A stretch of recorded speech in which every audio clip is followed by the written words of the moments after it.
আমরা একজনকে মঞ্চে তুলছি, যিনি আপনারা শুনে অবাক হয়ে যাবেন। তিনি হচ্ছেন, আপনারা 21শে জুলাই দেখেছেন, 21শে জুলাই শহীদ দিবস পালন করেন মমতা ব্যানার্জি।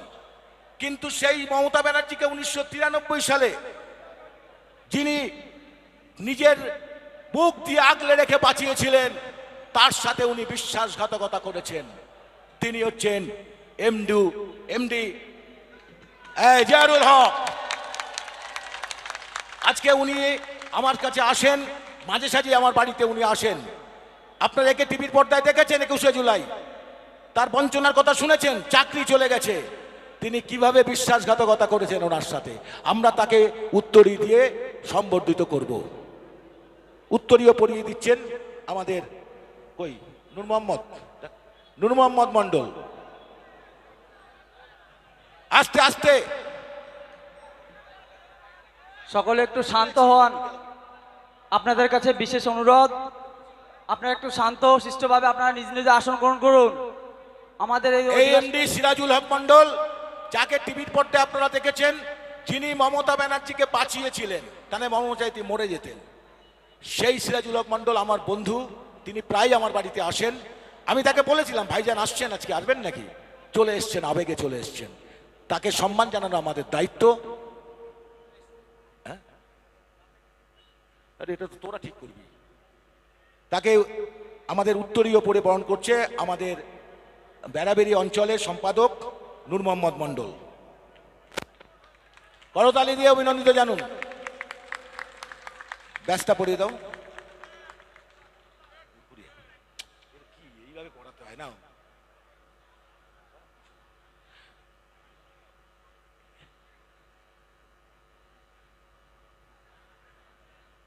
দাদা আমাদের দলে জয়েন করেননি, এটা ঘটনা, কিন্তু দাদা আমাদের সাথে আছে।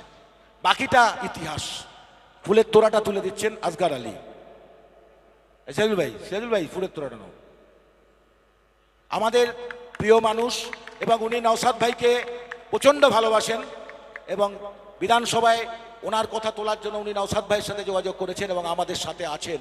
বাকিটা আগামী দিন কথা বলবে। দু এক কথা বলবেন সেজুল ভাই? হ্যালো হ্যালো, বলছি আপনারা বিগত দিনে সবাই দেখেছেন আমাকে টিভির পর্দায়, হয়তো প্রকাশ্যে মঞ্চে কোনোদিন দেখেননি। মানে যে দিদি এখন বর্তমানে মাননীয় মুখ্যমন্ত্রী মমতা ব্যানার্জি, উনি তখন কংগ্রেসের যুবনেত্রী ছিলেন। মানে তখন 21শে জুলাই সচিত্র পরিচয়পত্রের আন্দোলনে উনি রাইটার্স অবরোধের ডাক দিয়েছিলেন। সেই অবরোধে যেখানে এই ঘটনাটা হয়েছিল তার সম্মুখের পাশেই আমি ডিউটিতে ছিলাম। কিন্তু ওনাকে মেরে দেওয়ার পরিকল্পনা ছিল সেই দিন, কিন্তু সেই পরিকল্পনা ভেস্তে দিয়েছিলাম আমি, এবং আমার অফিসার ছিল নির্মল বিশ্বাস, ওনার আদেশে। তারপরে আমি বাম সরকারের জনরোষের মুখে পড়ে আমার চাকরি চলে যায়। বিগত দিনে দিদি অনেকবারই মানে ডেকেছে আমাকে। 19 সালে ডেকেছে, 18 সালে ববি হাকিম ডাকলো, 23 সালে নবান্নে ডেকে আমাকে গিফট দিয়েছিল, প্লাস আমার সঙ্গে ফটোও দেখেছেন আপনারা বিগত মানে খবরের কাগজে বা ইসে। তারপরে আমাকে প্রতিশ্রুতি দিয়েছিল যে আমার চাকরিটা ফিরিয়ে দেবে, কিন্তু এখনো উনি রিটার্ন করেনি। যার ফলে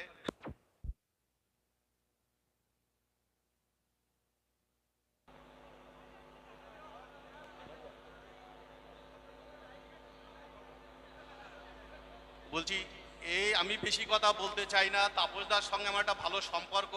আমি তাপসদার কাছে মাঝে মধ্যেই আসি বা ফোনে কথা হয় আমার সঙ্গে। তাপসদা আমার কাছে ইনভাইট করেছিল যে ভাই তুমি যদি আসো, আজকে নওশাদ সিদ্দিকী ভাইজান আসছে। আমি বললাম ঠিক আছে দাদা, আমি আসবো, আমি অবশ্যই আসবো। আমি এসছি, এবং নওশাদ সিদ্দিকী ভাইজানের নীতি আদর্শ, বর্তমানে পশ্চিমবাংলার যা পরিস্থিতি, সেই পরিস্থিতি দাঁড়িয়ে উনি যে একা যেভাবে ওনার সঙ্গে সাথীরা লড়াই করে যাচ্ছে, আমি চাইছি আপনারা এই সংগ্রাম চালিয়ে যান, এই তৃণমূল সরকারকে দূরে ফেলে দিন। এটাই আমার, আমি এই বলে আমি আমার বক্তব্য দীর্ঘায়িত করবো না, শেষ করছি। ভাইজানের মুখে আপনারা বক্তব্য শুনবেন, আমি এই বলে আমার বক্তব্য শেষ করছি। ধন্যবাদ সিরাজুল ভাইকে। এবং শোভেনদা আবার নওশাদ ভাইয়ের সাথে দেখা করেছেন, খুব খুশি হলাম। শোভেনদা ঠিক আছে, হ্যাঁ ঠিক আছে। এবার আমাদের প্রিয় বিধায়ক